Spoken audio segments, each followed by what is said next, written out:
Hello viewers, আসসালামু আলাইকুম। আশা করি আপনারা সবাই ভালো আছেন। আজকে আমি আপনাদের সামনে নিয়ে এসেছি নবম দশম শ্রেণীর ত্রিকোণমিতির দ্বিতীয় ক্লাস। প্রথম ক্লাস আপনারা দেখেছেন যে সূত্র এবং বেসিকের ক্লাস, এবং দ্বিতীয় ক্লাস হলো আপনারা জানেন আমি প্রত্যেকটা চ্যাপ্টারকে চারটা করে সেকশনে ভাগ করতেছি। প্রথম সেকশন হলো হচ্ছে সূত্র এবং বেসিকের ক্লাস, দ্বিতীয়টা হলো বইয়ের উদাহরণের, তৃতীয়টা হলো বইয়ের যে অনুশীলনী যে মানে ম্যাথ আছে সেই ম্যাথ গুলো, এবং চতুর্থ ক্লাস আছে আচ্ছা আপনাদের প্র্যাকটিস সিকিউ এমসিকিউ এসকিউ সকল কিছু কভার করে দেবো ইনশাআল্লাহ। তো চলুন বেশি কথা না বলে দ্বিতীয় ক্লাস শুরু করা যাক। প্রথমে আসেন আপনাদের ত্রিকোণমিতির উদাহরণ একের কি দেওয়া আছে যে থিতা কোণের জন্য অতিভুজ। কি বলছে? থিতা কোণের জন্য অতিভুজ সন্নিহিত বাহু বিপরীত বাহু চিহ্নিত করো। প্রশ্ন এটা, মানে এই তিনটার কোনটা অতিভুজ, কোনটা সন্নিহিত বাহু, কোনটা বিপরীত বাহু, এটা চিহ্নিত করতে বলছে। তাহলে সর্বপ্রথম আসেন আমরা বেসিকের ক্লাসে বা সূত্রের ক্লাসে দেখেছি যে একটা থিতা কোণের সাপেক্ষে কিভাবে অতিভুজ সন্নিহিত বাহু বিপরীত বাহু চিহ্নিত করতে হয়। প্রথমে আমরা যে কোনো একটা চিত্র প্রথমে আমরা কল্পনা করি। মনে করি এটা একটা রাইট ট্রায়াঙ্গেল, একটা রাইট ট্রায়াঙ্গেল। হ্যাঁ, দেখালাম।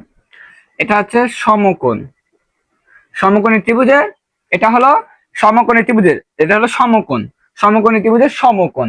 এখন আমরা জানি সমকোণী ত্রিভুজের বিপরীত বাহু, আবারও বলি সমকোণী ত্রিভুজ, আপনারা জানেন আমি বলেছি যে সমকোণী ত্রিভুজের, সমকোণী ত্রিভুজের সমকোণ, সমকোণের বিপরীত বাহু, এই যে সমকোণের যে বিপরীত বাহু, সমকোণের বিপরীত বাহু হচ্ছে অতিভুজ। এটা কি? এটা হলো অতিভুজ, এটা হলো অতিভুজ। সমকোণী ত্রিভুজের সমকোণের বিপরীত বাহু অতিভুজ। এখন এই দুইটা, এটা যদি সমকোণ হয়, এই দুইটা হচ্ছে সূক্ষ্মকোণ। এখন যে কোনো একটা কোণের সাপেক্ষে, যে কোনো একটা হয় এই সূক্ষ্মকোণ নয় এই সূক্ষ্মকোণ, আপনাকে বের করতে বলতে পারে যে এই সূক্ষ্মকোণের সাপেক্ষে তুমি ভূমি আর লম্ব বের করো, অথবা এই কোণের এই সূক্ষ্মকোণের সাপেক্ষে তোমাকে ভূমি অথবা লম্ব বের করতে বলবে। তাহলে ধরো আমি এইটা ধরলাম যে এইটা হচ্ছে থিতা কোণ, এই কোণের সাপেক্ষে আমাকে, এই কোণের জন্য বা এই কোণের সাপেক্ষে আমাকে লম্ব অথবা ভূমি বের করতে হবে, লম্ব অথবা ভূমি বের করতে হবে। তাহলে তোমরা জানো যে তোমাদেরকে আমি প্রথম ক্লাসে শিখেছি যে থিতা কোণের বা সূক্ষ্মকোণের বিপরীত যে বাহুটা আছে, থিতা কোণের বিপরীত বাহু হচ্ছে লম্ব। কথা ক্লিয়ার? আশা করি বুঝছো যে থিতা কোণের বিপরীত বাহু লম্ব, এবং থিতা কোণের সাপেক্ষে, থিতা কোণ যেই বাহুর সঙ্গে আছে, যেই বাহু সংলগ্ন আছে, যেই বাহু সংলগ্ন আছে, থিতা কোণটা যেই বাহু সংলগ্ন আছে সেটাই হচ্ছে কি? ভূমি। সেটা কি? সেটা হলো ভূমি। অর্থাৎ থিতা কোণের বিপরীত বাহু লম্ব, বিপরীত বাহু, আবার বলি থিতা কোণের বিপরীত বাহু, ডিরেক্ট বিপরীত বাহু কল্পনা করবা যে এটা হচ্ছে বিপরীত বাহু হচ্ছে। বিপরীত কোন দিক হয়? এটা যদি একদিক হয় তাহলে এটার বিপরীত এদিক হবে অবশ্যই। ঠিক এইরকম এটার থিতা কোণের বিপরীত হচ্ছে এইদিকে, এবং থিতা কোণ যেই বাহুর সংলগ্ন আছে সেই বাহুটা কি? ভূমি। আশা করি অতিভুজ, লম্ব, ভূমি ক্লিয়ার ইনশাআল্লাহ। তো আসো এখন আমরা এই তিনটা সলভ করি। কি বলছে আমাদেরকে? প্রথমে দেখি, এই দেখো এখন তোমার লম্ব, এখানে তোর লম্ব বা ভূমি কিছুই দেওয়া নাই, এখানে আছে সন্নিহিত এবং বিপরীত বাহু। তাহলে মনে রাখবা যে লম্বকে বিপরীত বাহু বলে, লম্বই বিপরীত বাহু, লম্বই হচ্ছে বিপরীত বাহু, এবং ভূমি হচ্ছে কি? সন্নিহিত বাহু। কথা ক্লিয়ার? এটা সন্নিহিত বাহু, আর এটা লম্ব হচ্ছে বিপরীত বাহু। আর থিতাকোণের বিপরীত, যেহেতু বিপরীত বলছে তার মানে বিপরীত বাহু, এবং সংলগ্ন তাই সন্নিহিত বাহু। কথা ক্লিয়ার? এই তো। তাহলে থিতা কোণের জন্য অতিভুজ সন্নিহিত বাহু বিপরীত বাহু নির্ণয় করো। তাহলে দেখো এখানে সমকোণে, দেখো এই এই চিহ্নটা দ্বারা সমকোণ বোঝায়। তাহলে দেখো তো এই চিহ্ন কোথায় কোথায় আছে? এই যে এখানে, এখানে আছে, এই যে এখানে আছে, এই যে এখানে আছে, এখানে আছে। তাহলে ক্লিয়ার করো, তাহলে খেয়াল করো, তাহলে খেয়াল করো, এই যে আবারও খেয়াল করো, এই যে এইটা আছে, তার মানে কি? এই এদের এই সমকোণ, তার মানে এটা সমকোণ, এই সমকোণের বিপরীত বাহু কি? অতিভুজ। তাহলে অতিভুজ তার মানে যে এটা হলো অতিভুজ, তাহলে অতিভুজের মান কত দেওয়া আছে? 17 দেওয়া আছে। তাহলে তুমি লিখবা যে অতিভুজ, অতিভুজ লিখবা হচ্ছে 17। কথা ক্লিয়ার? যে সমকোণের বিপরীত বাহু অতিভুজ, এই যে সমকোণ, সমকোণের বিপরীত বাহু অতিভুজ, শেষ। এখন থিতা, থিতা কোণ, এখন এই দেখো থিতা কোণ হচ্ছে সূক্ষ্মকোণ, তাই সূক্ষ্মকোণের বিপরীত বাহু, সূক্ষ্মকোণের বিপরীত বাহু কি? লম্ব। তার মানে লম্বকে কি বলে? বিপরীত বাহু বলে। তাই লিখবা যে বিপরীত বাহু, বিপরীত বাহু কত? এটা বিপরীত বাহু, থিতা কোণের বিপরীত বাহু, থিতা কোণের জন্য তাই বলছে। তাই বিপরীত বাহু হচ্ছে কত? বিপরীত বাহু হচ্ছে 8।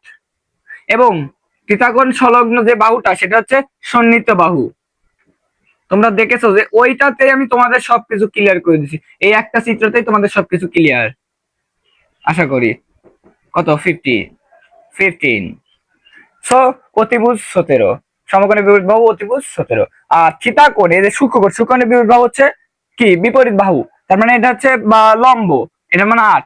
এবং অর্থাৎ ভূমি সংলগ্ন যে সূক্ষ্মকোণের যে ভূমি, যে বাহুর সঙ্গে আছে, যে বাহু সংলগ্ন আছে সেটা হচ্ছে তোমাদের সন্নিহিত বাহু বা ভূমি। এটা তাহলে ক্লিয়ার। এই চিত্র গেল ডান। এখন এই চিত্রের দিকে একটু খেয়াল করো, একটু খেয়াল করো, দেখো একদম ইজি ইনশাল্লাহ। আর দেখো যে এটা হচ্ছে সমকোণী ত্রিভুজ, এটা একটা সমকোণী ত্রিভুজ, এই সমকোণী ত্রিভুজের সমকোণের বিপরীত বাহু, এটা সমকোণ, সমকোণের বিপরীত বাহু কি? অতিভুজ। তাহলে দেখো অতিভুজ তাহলে কত? পি দেওয়া আছে, অতিভুজ হচ্ছে পি। এবং থিতা কোণের বিপরীত বাহু, থিতা কোণের বিপরীত বাহু, থিতা কোণের বিপরীত বাহু লম্ব, থিতা কোণের বিপরীত বাহু লম্ব বা বিপরীত বাহু।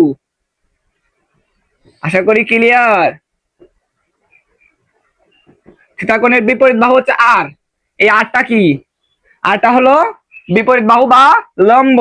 এবং এই যে থিতা কোণ, এই থিতা কোণ যেই বাহু সংলগ্ন আছে, যেই বাহু সংলগ্ন আছে সমকোণের সঙ্গে, যেই বাহু সংলগ্ন আছে, হ্যাঁ, সমকোণের সঙ্গে যেই বাহু সংলগ্ন আছে, সমকোণের সঙ্গে যেই বাহু সংলগ্ন আছে সেটাই কি? সেটা হলো তোমাদের সন্নিহিত বাহু।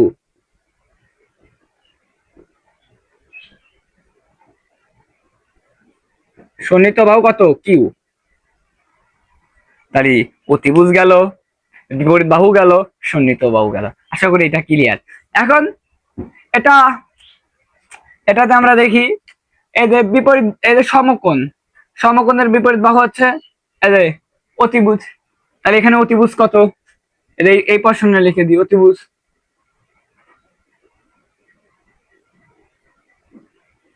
অতিভুজ কত? অতিভুজ হচ্ছে এইটুকু, এটুকু কি? সমকোণের বিপরীত বাহু অতিভুজ, তাহলে ইএফ অতিভুজ, ইএফ অতিভুজ। আর এই যে সূক্ষ্মকোণের বিপরীত বাহু, সূক্ষ্মকোণের বিপরীত বাহু হচ্ছে লম্ব বা বিপরীত বাহু, বিপরীত বাহু কত? Easy, easy, easy, easy, easy. আর এই যে সমকোণ এবং সূক্ষ্মকোণের সাথে যে বাহুটা সেটা তোমাদের সন্নিহিত বাহু।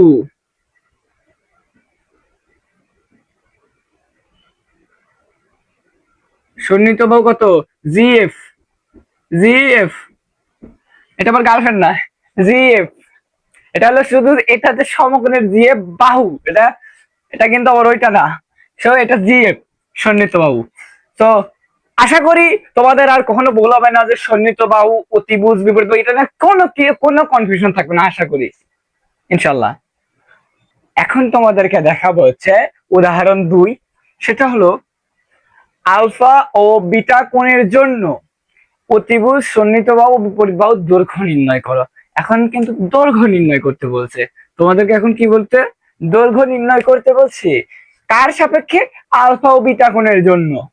মানে একবার আলফা কোণের জন্য, একবার বিটা কোণের জন্য। আবার বলি, আলফা বিটা কোণের জন্য মানে দুইটা আলাদা আলাদার জন্য তোমাকে অতিভুজ, সন্নিহিত বাহু, বিপরীত বাহু নির্ণয় করতে বলছে।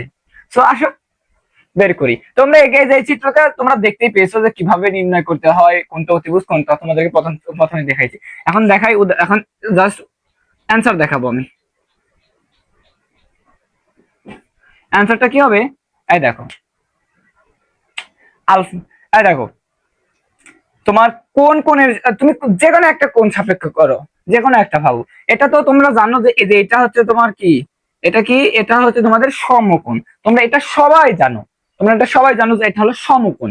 হ্যাঁ, তাহলে তুমি প্রথমে তুমি যে কোনো একটা কোণের সাপেক্ষে কল্পনা করো যে এই কোণের সাপেক্ষে আমি প্রথমে অতিভুজ সন্নিহিত বাহু বিপরীত বাহু নির্ণয় করবো। ধরো আমি প্রথমে আলফা কোণের জন্য অতিভুজ সন্নিহিত বাহু বিপরীত বাহু নির্ণয় করবো। তাহলে লেখো, এখানে লেখো যে একবার লেখো আলফা কোণের জন্য, একবার লেখো আলফা কোণের জন্য, আলফা কোণের জন্য, হ্যাঁ আলফা কোণের জন্য লেখো যে আলফা কোণের জন্য, তার মানে এই বিটা কোণ বাদ। যখন আলফা কোণ চিন্তা করবা, যখন আলফা কোণ চিন্তা করবা, দেখো ভাবো, তখন বিটা কোণ বাদ দিবা, মানে বিটা কোণের কাজ চিন্তা করবে না।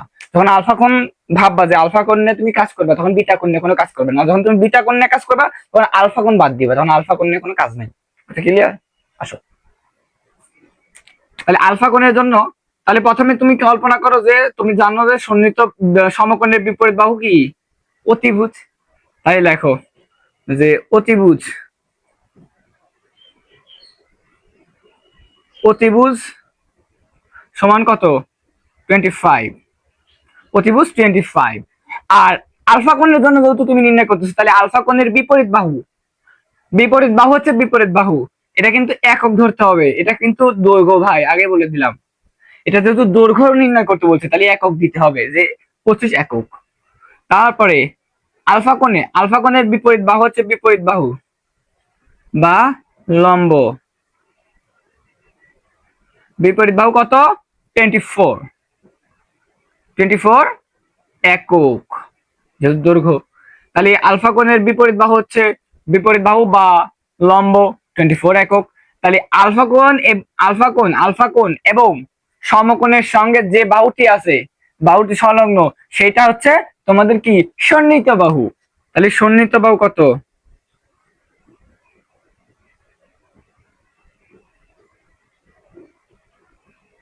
সন্নিহিত বাহু 7 একক। সন্নিহিত বাহু কত? 7 একক।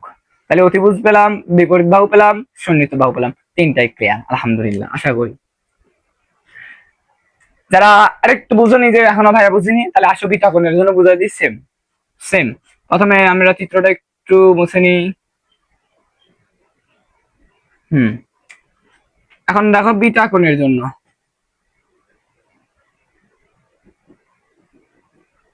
বিটা কোণের জন্য, বিটা কোণের জন্য কি? অলয় সমকোণের বিপরীত বাহু কি? অতিভুজ। তাহলে লেখো যে অতিভুজ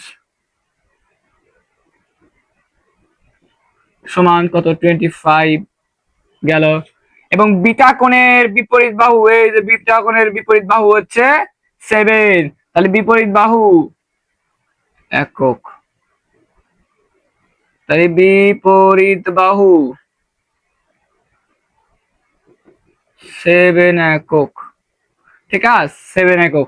এবং বিপরীত বাহু অর্থাৎ তোমার সূক্ষ্মকোণ এবং সমকোণের সংলগ্ন যে বাহুটি, সেটা মূলত সন্নিহিত বাহু। তাহলে সন্নিহিত বাহু কত? সন্নিহিত বাহু, এখানে সন্নিহিত বাহু হচ্ছে 24 একক।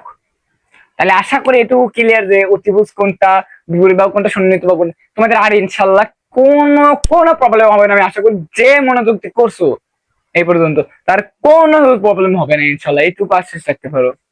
এখন দেখবো হচ্ছে আমরা 3 নম্বর উদাহরণ, বইয়ের 3 নম্বর উদাহরণ।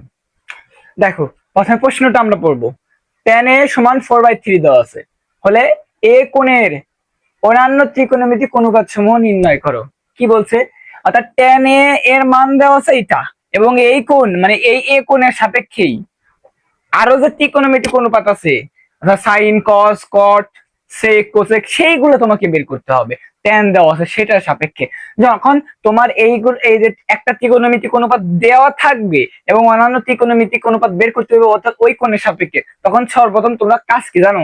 সর্বপ্রথম তোমরা করবা একটা সমকোণী ত্রিভুজ আঁকাবা। সমকোণী ত্রিভুজ, রাইট ট্রায়াঙ্গেল লাগালাম আমি, সমকোণী ত্রিভুজ আঁকাবা। এই সমকোণী ত্রিভুজ আঁকাইলা। এখন সমকোণ ত্রিভুজে কি থাকে? একটা সমকোণ থাকে, ধরলা এটা সমকোণ, তাহলে সমকোণ, সমকোণ ধরলা। এখন এটাকে নামকরণ করো, যেহেতু একটা এখানে tan a দ্বারা প্রকাশ করছে, এ অর্থাৎ এ অনুপাত এ ধরছে, তাহলে তুমি চিত্র এ,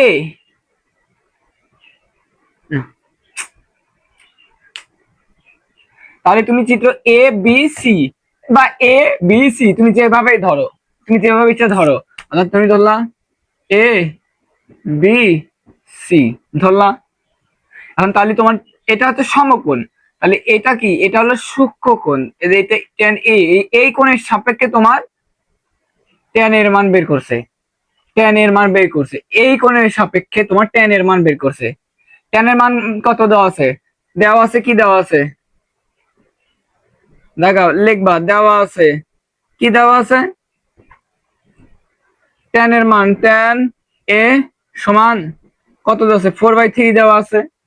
আর আমরা কি জানি, টেরা লম্ব বাই ভূমি, অর্থাৎ tan থিটা সমান কি জানি, tan টেরা লম্ব বাই ভূমি। আমরা তোমাদেরকে প্রথম ক্লাসে পড়েছি টেরা লম্ব বাই ভূমি, অর্থাৎ tan থিটা সমান লম্ব বাই ভূমি, লম্ব বাই ভূমি, অর্থাৎ tan থিটার উপরে যেটা থাকবে সেটা লম্ব, নিচে যেটা থাকবে ভূমি, অর্থাৎ এটা হচ্ছে লম্ব, এটা ভূমি। কথা ক্লিয়ার? তাহলে এই দেখো, সমকোণের বিপরীত বাহু এটা অতিভুজ, এটা আমরা জানি। এখন এই কোণের সাপেক্ষে তোমার লম্ব কোণটা, ভূমি কোণটা, অর্থাৎ এই কোণের বিপরীত বাহু হচ্ছে লম্ব, এটা লম্ব, লম্ব, আর কোণ, আর সমকোণের বিপরীত মানে সংলগ্ন যে বাহুটা সেটা হচ্ছে সন্নিহিত বাহু বা ভূমি, ভূমি। এখন এটা অতিভুজ, অতিভুজ। এখন তোমার দেখো, tan এর সাপেক্ষে tan থিটা অর্থাৎ লম্ব আর ভূমির মান দেওয়া আছে, tan থিটা অর্থাৎ tan থিটা সমান লম্ব বাই ভূমি, তাহলে tan এর সমান লম্ব বাই ভূমি দেওয়া আছে। তাহলে লম্বর মান কত আছে, লম্বর মান 4, এবং এবং এবং tan, এবং tan এর সমান লম্ব বাই ভূমি দেওয়া আছে, তার মানে লম্বর মান এটা দেওয়া আছে এবং ভূমির মান হচ্ছে 3 দেওয়া আছে।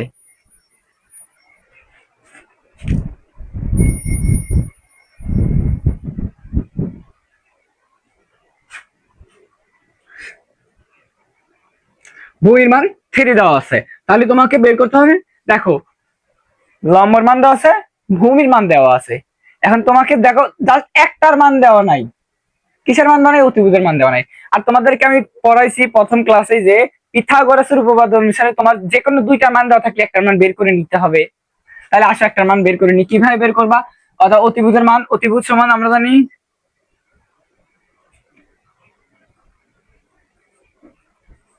অতিভুজ, অতিভুজ সমান, আমি জাস্ট একবারে, আচ্ছা না ব্যাস একবারে সুন্দর করে করে দিচ্ছি, যে পিথাগোরাসের উপপাদ্য অনুসারে যেন একদম যাদের প্রবলেম সব সলভ হয়ে যায়, পিথাগোরাসের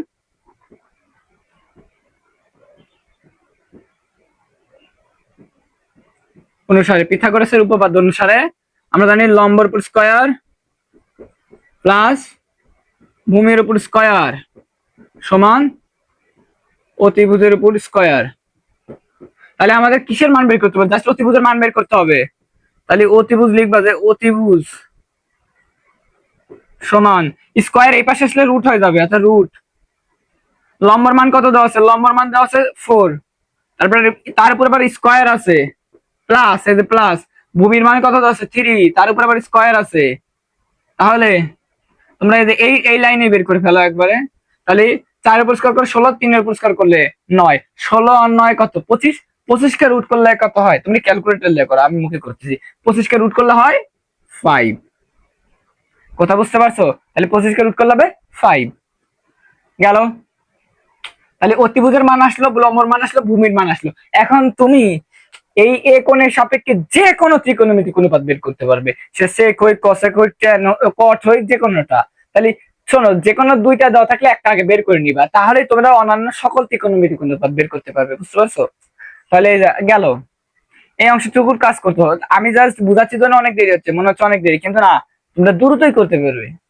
তাহলে এখন আমি ট্যানের বিপরীত কি, কট, ট্যানের সাথে কার সম্পর্ক, কটের সম্পর্ক, তাহলে দেখো কট, তাহলে আমরা লিখলাম যে অন্যান্য ত্রিকোণমিতিক অনুপাত সমূহ, অর্থাৎ এ কোণের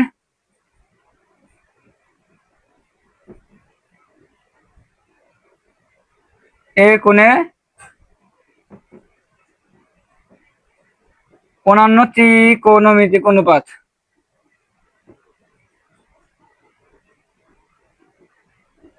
অন্যান্য ত্রিকোণমিতিক অনুপাত কি হবে? ট্যান, ট্যানের সাথে কার সম্পর্ক? কট। প্রথমে কটই দাগালাম, প্রথমে কটই বের করলাম।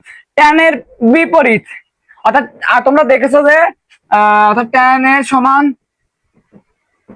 1/কটে, দেখছো কিনা? দেখছো কিনা? তাহলে ট্যান কে জাস্ট উল্টাই দাও, ট্যান কে উল্টাই দাও। হ্যাঁ, তাহলে উল্টে গেলে 3/4 হবে। কি 3/4 হবে না?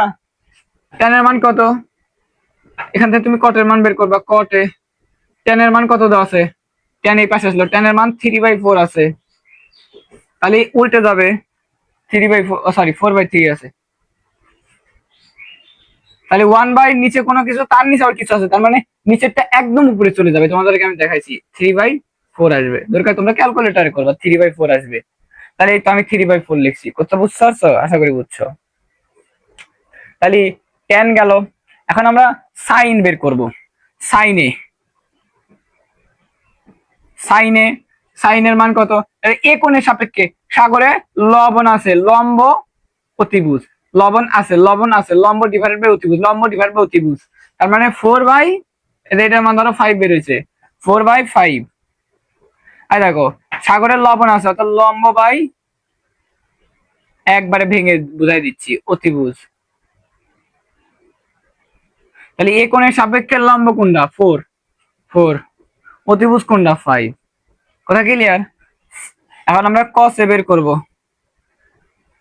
কবরে ভূত আছে, অর্থাৎ ভূমি বাই অতিভুজ, এ কোণের সাপেক্ষে ভূমি বাই।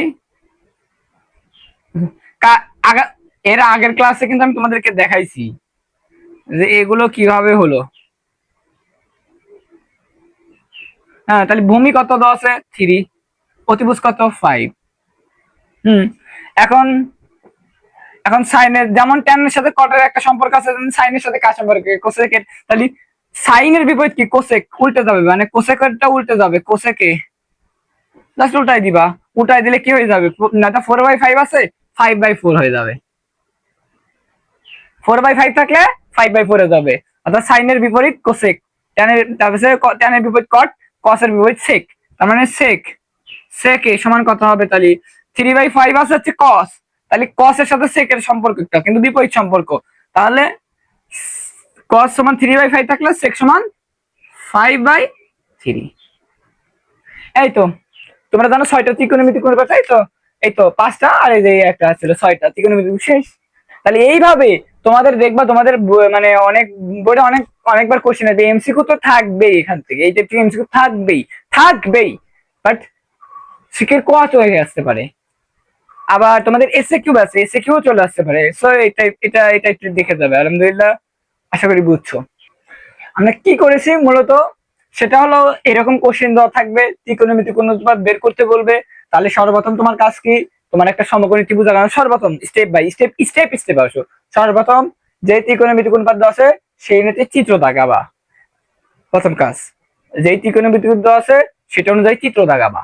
এরকম একটা চিত্র দাগাবা, যে কোন তোমার ইচ্ছা মতো সমকোণ দাগাবা। আর সমকোণ, আর যে কোন আকারে দেওয়া থাকবে সেই কোণ সমান তুমি ভূমি লম্ব বের করবা, ব্যাস।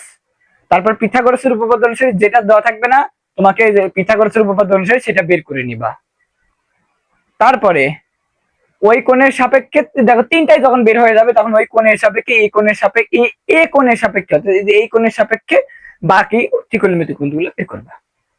1, 2, 3টা কাজ, জাস্ট 3টা কাজ করতে পারলে একটা সমকোণ ত্রিভুজ আঁকাবা, পিথাগোরাসের উপপাদ্য অনুযায়ী যেটা বের করা নাই সেটা বের করবা, দেন ত্রিকোণমিতিক বের করবা, শেষ।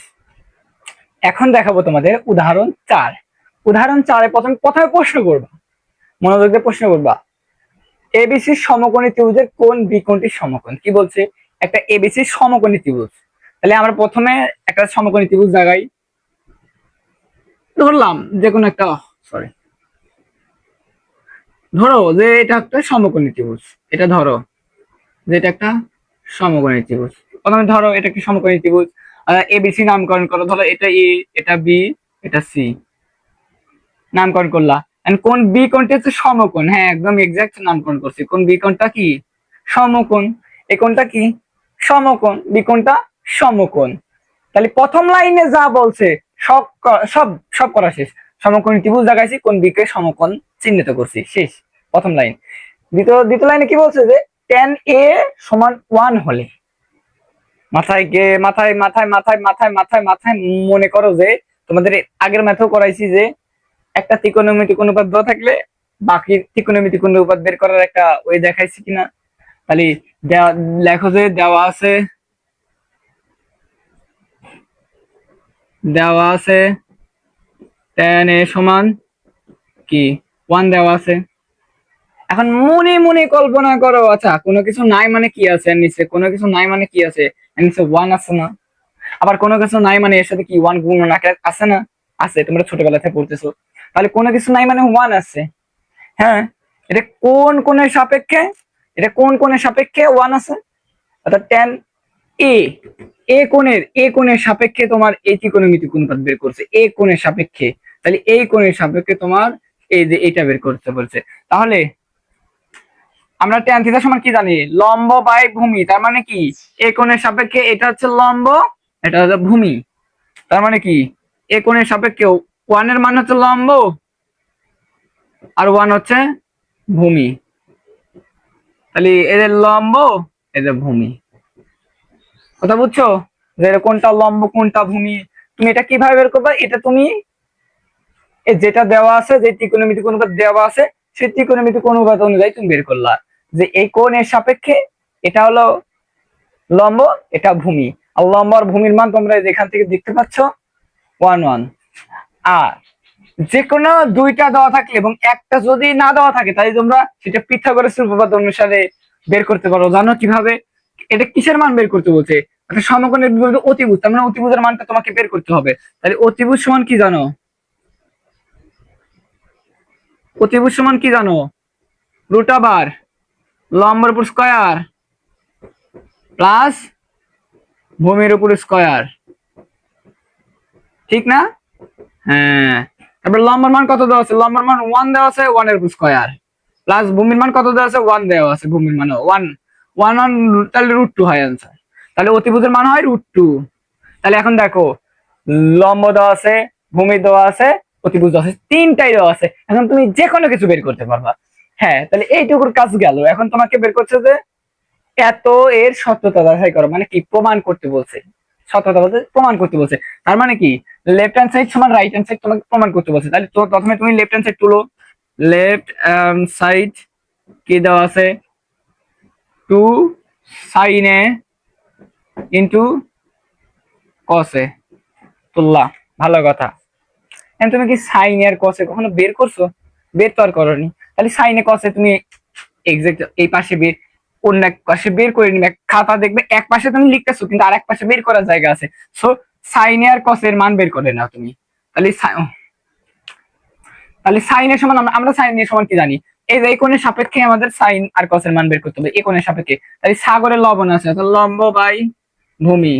সাগরের লম্ব বাই সাগরের লবণ আছে, লম্ব বাই অতিভুজ, লম্ব বাই অতিভুজ অর্থাৎ 1/√2। এটুকু তো বুঝতে পারছো যে লম্ব, এটা লম্ব আর এটা অতিভুজ, লম্ব বাই অতিভুজ। তারপরে cos a, cos a cos a মানে কি? কবরে ভূত আছে, অর্থাৎ ভূমি বাই অতিভুজ অর্থাৎ 1/√2। আশা করি এটুকু বুঝছো যে সাইনের মান cos এর মান, এটুকু ক্লিয়ার। এই কোণের সাপেক্ষে বের করছি লম্ব বাই অতিভুজ, ভূমি বাই অতিভুজ। তাহলে দেখো এখন এখানে জাস্ট মান 2 তো এখানে আছেই, 2 এটা আছেই। এখন জাস্ট সাইনে আর cos এর মান বসাই দাও। সাইনের মান কত? 1/√2 ইনটু cos এর মান কত? 1/√2। এখন 2 2 গুণন 1 গুণন 1 মানে 2, আর দুইটা √2 গুণন করলে জাস্ট শুধু 2 হয়। তুমি ক্যালকুলেটর তুলো, দুইটা √2 গুণন করে দেখো জাস্ট শুধু 2 হবে। তিনটা √2 গুণন করলে কি হবে? 2√2 হবে। চারটা √2 গুণন করলে 2 2 গুণে 4 হবে, অর্থাৎ দেখো √2 গুণন √2 গুণন √2 গুণন √2 গুণন, এটা খুব ইম্পর্টেন্ট একটা ইয়ে।